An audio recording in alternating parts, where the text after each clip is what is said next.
Viva Africa, viva! Viva Zimbabwe, viva! Viva MDC, viva! Viva Chamisa, viva! Thank you very much, ladies and gentlemen. When I was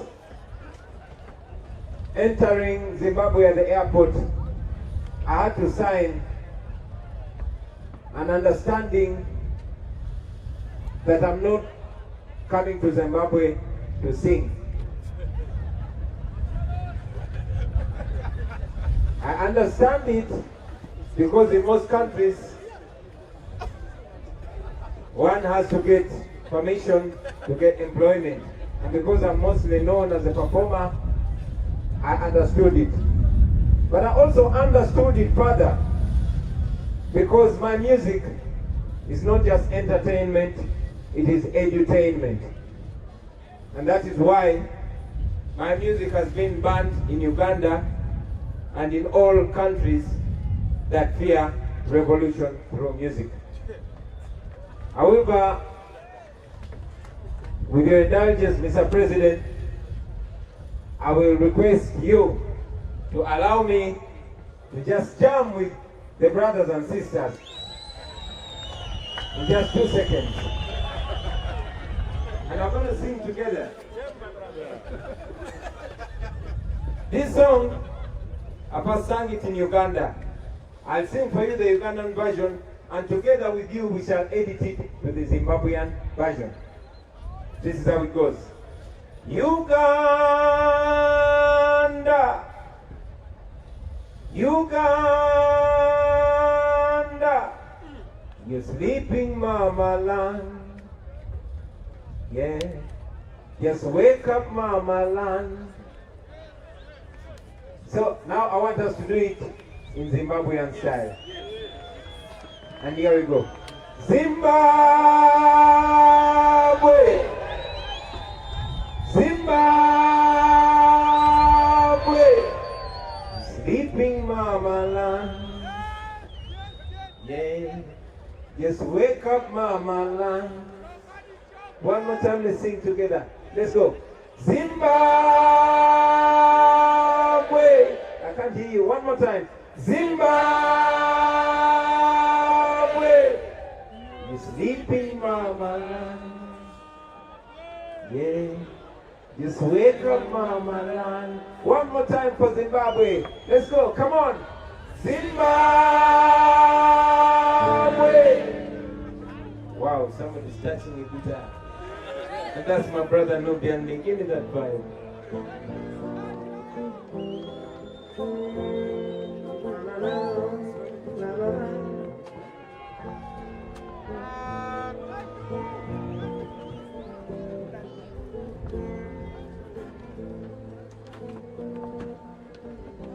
Yaga yaga yao. Zimbabwe,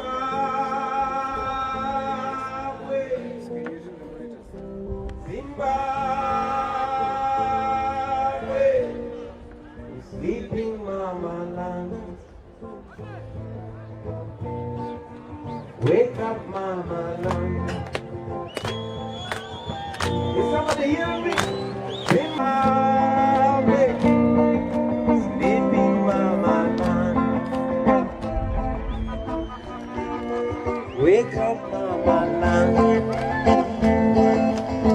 Chamisa we are the continent, the future, the change we badly need.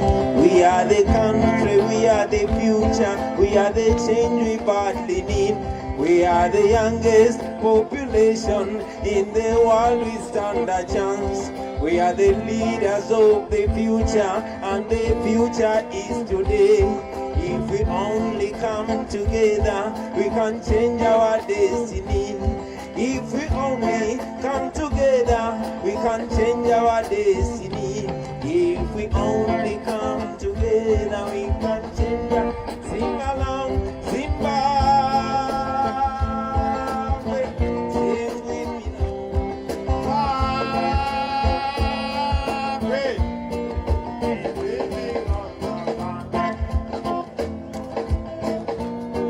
Zimbabwe.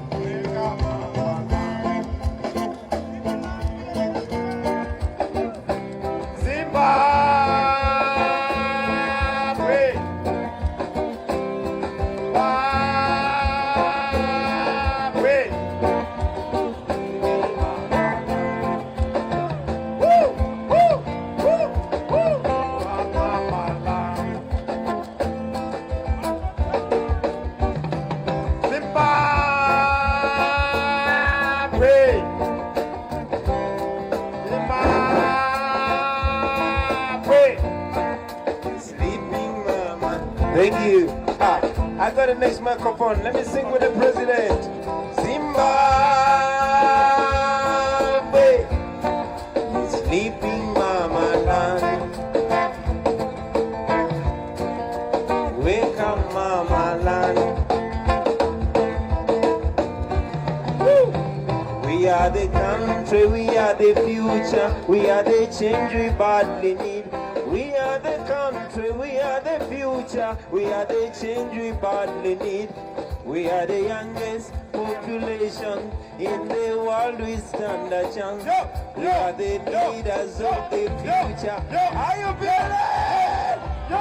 I say put up your hand if you love Chamisa. Put up your hand if you love Chamisa. Put up your hand if you love MPC. Oh, Africa! Zimbabwe!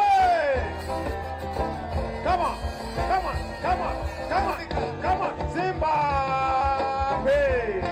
Woo!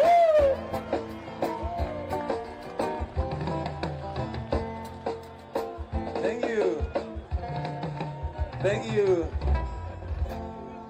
What an honor to sing with the president. That's the magic of our generation. Comrade President, Honorable Nelson Chamisa, His Highness King Felix Ndiweni, the leadership of the Movement for Democratic Change, fellow comrades and leaders from different African countries, my comrade and dear brother, the Honorable Bobiwine, fellow fighters for democracy and freedom, ladies and gentlemen, I bring greetings from Uganda. I bring greetings from your brothers and sisters from the People Power Movement in Uganda. You see, there are only a few times, ladies and gentlemen, when one gets to interact with people from another nation and yet feels so much at home. Today is such a day. I don't just feel at home being in your midst or singing for you. I am actually home. Ndili pamusha pangu. Is that how you say it? Comrades, you are our brothers and sisters in every sense of the word. The historical ties between Uganda and Zimbabwe are so strong. The stories of our two countries are very similar. The struggles of our people are not so different. And yes, the hopes and aspirations of our people are also similar. We share a common heritage, only separated by colonial borders. Just when I landed at the airport yesterday, I met two Zimbabweans, one called Mukasa and another called Mondo, which are very common names in Uganda. Comrades, throughout history, what has united our people most has been confronting a common enemy. Individuals under normal circumstances who never come together have always been forced to unite in the face of a common enemy. For us, brothers and sisters, we are already united by blood. We are united by history and by destiny. But yet again, we are united by a common enemy called dictatorship. We are united by a common mission to confront the monster called dictatorship, the monster that has kept our people down, the monster that has kept our people in bondage, and yes, our desire to free our people from that monster. Friends, what keeps you awake at night is what keeps us awake at night. What hurts you, hurts us. What you celebrate, we celebrate. When you feel pain, we feel pain, because we are one, a people united by God.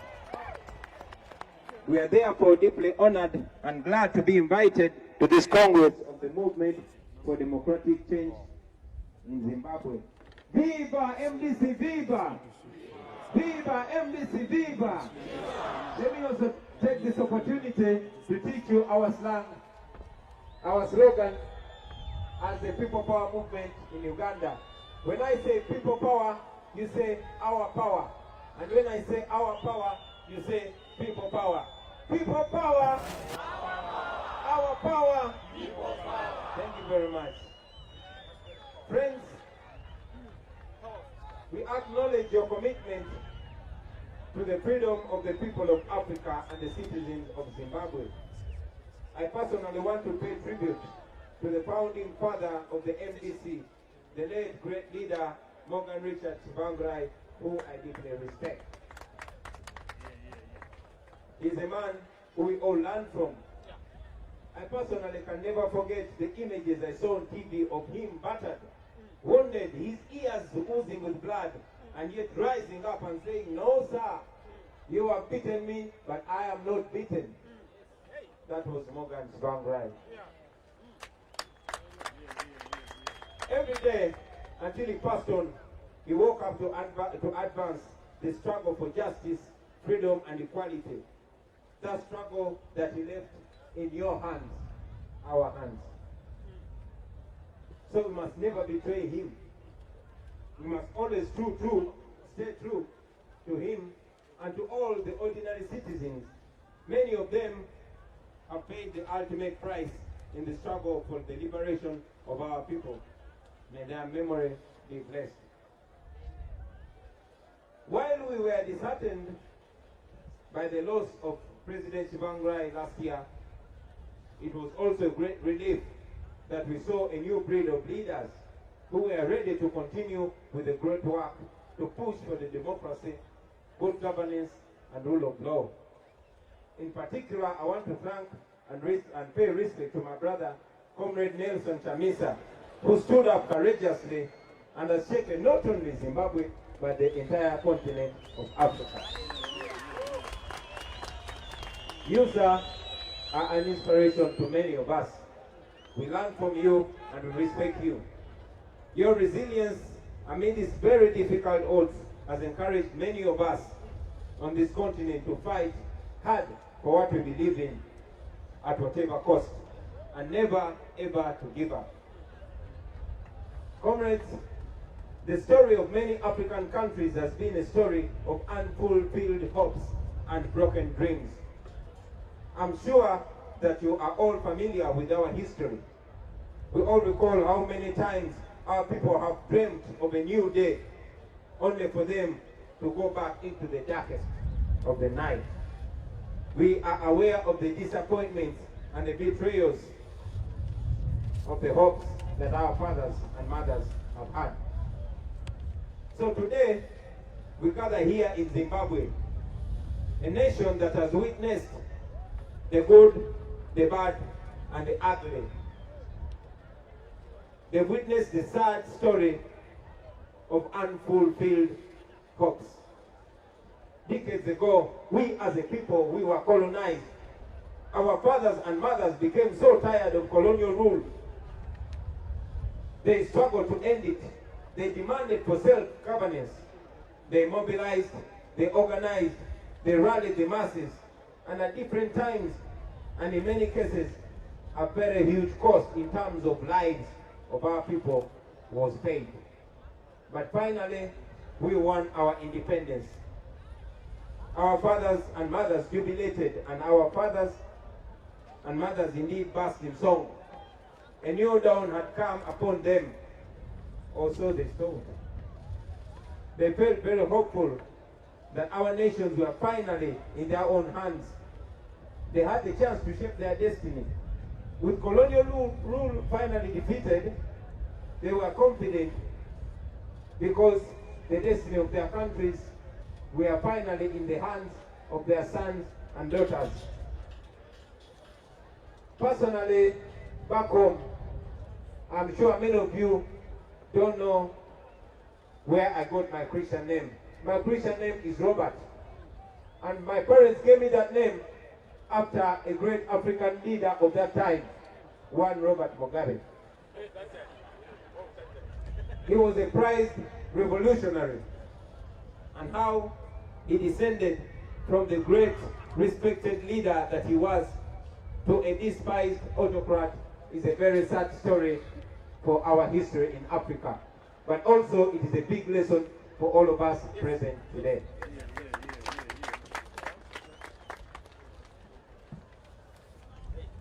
So comrades, soon after things started to change, only a few years after independence, some unwanted guests started showing up in the politics of our country.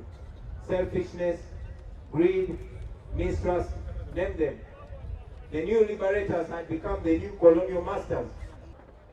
And yes, freedom fighters became dictators. Many of our countries were quickly brought to their knees. Economies were crushed despite our enormous natural resources. Our people died in unnecessary wars despite our shared heritage. Our men and women lived like paupers in the land of plenty, Africa. In this very nation, which was once called the breadbasket of Africa, images of starving children and children unrest disturbed the conscience of the world. All this was because of bad governance. All this was because of corruption, nepotism, and the greed of our leaders that had decided to become misleaders. Indeed, on several occasions in our African history, most Africans started feeling that they were better off with colonialists other than the crop of leaders that had come up. The dreams and hopes of our grandparents were once again shattered. In Uganda, regime after regime took the reins of power, and at each turn, people jubilated on the streets. They dared to dream again, but at every occasion, the dancing was quickly replaced by the crying just a few days or even months later. In my country, in 1986, a man emerged out of a 5-year-long guerrilla war. That war claimed more than 500,000 lives of our people. That young cattle keeper turned soldier stood on the footsteps of our parliament and promised nothing but a fundamental change in the politics of our country.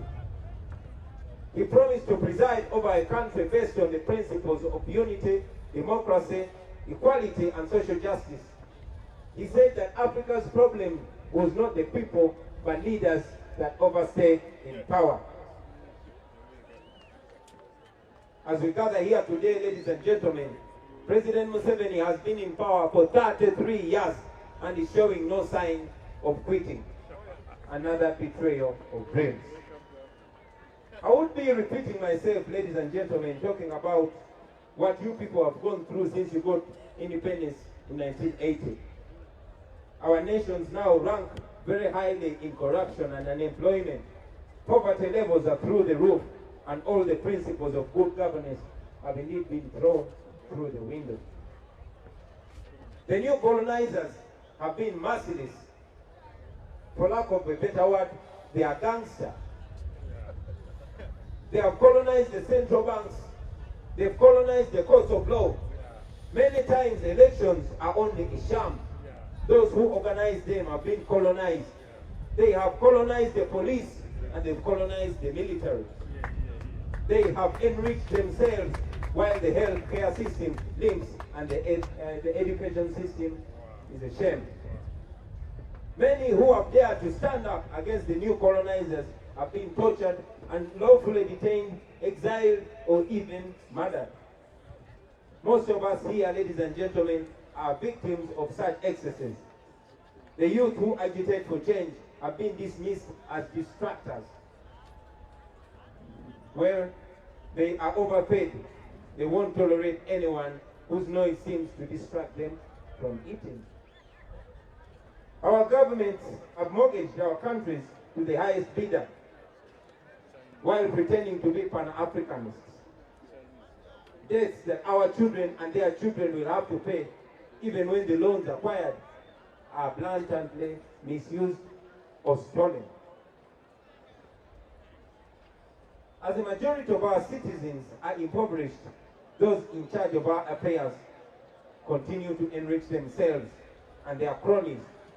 I do not have enough time, ladies and gentlemen, to mention everything that has gone wrong in Africa, but indeed, such leaders have made Africa a mess. We all know the tragic story of Africa, ladies and gentlemen. Therefore, as we gather here in Zimbabwe today, it is okay for us to console ourselves for what has gone wrong, but it's also incumbent upon us to dream again. Friends, we have a responsibility to learn from the past and forge a better destiny for our countries, for our children and our children's children. To understand why the past hopes have been broken, why they've not been fulfilled, and yes, to decide whether we shall be the fulfillment or we shall be another disappointment. Even as we speak right now, some people are skeptical. Once bitten, twice shy.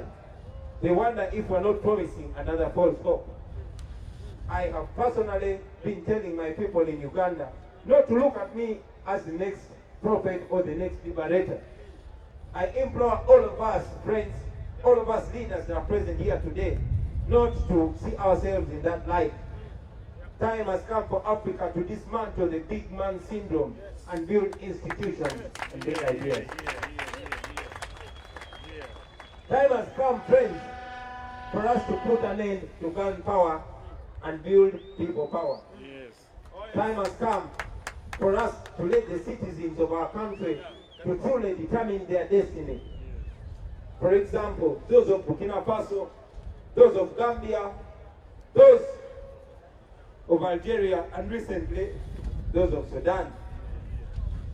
Friends, a people united shall never be defeated. I repeat that, a people united shall never be defeated. And I will ask my fellow leaders to repeat after me, that a people united will never be defeated. And all of us, friends, let us say, a people united will never be defeated. A people united will never be defeated. Friends, we have seen dictators fall. We have seen entrenched systems dismantled. The young people of Africa are speaking, and we shall amplify their voice because we are one. That should be our struggle. We must help our people realize that they have many times placed their hopes in different so-called liberators, and they have been banned severely. They cannot rely on anyone anymore. The people must rely on themselves. We are the people. We are the continent. We are the future. And yes, we are the change we badly need. The young, the old, the men and the women, the educated and the uneducated. We have a moral responsibility, friends, to help our people dream again, and except now, we must teach them about what each one must do. Each one must do what they can do, and yes, they must do all they can do. It will not take one leader, it will not take one political party, and yes, it will not take one country to rid Africa of poverty, ignorance, and disease. It will take all of us. Like history shows, friends, whenever Africa has had challenges, whenever Africa in the past has come to the crossroads, patriotic women and men have had to come together. Africa will indeed be free from our new colonizers if we come together continuously. I have never been as hopeful as I am right now. Seeing us come together from different nations of Africa, speaking with one language, freedom for our people, is a big relief in our times. We may be different political ideologies, we may have different strategies or approaches, but like Malcolm X said, our ultimate objective is the same: complete freedom, complete liberty, and complete dignity for our people. And I'm sure we shall achieve that in our lifetime. I thank you, friends, for listening to me, and I thank you, Mr. President, for affording me this opportunity. I thank all of you leaders, and I thank the people of Zimbabwe. One love. Thank you. Thank you.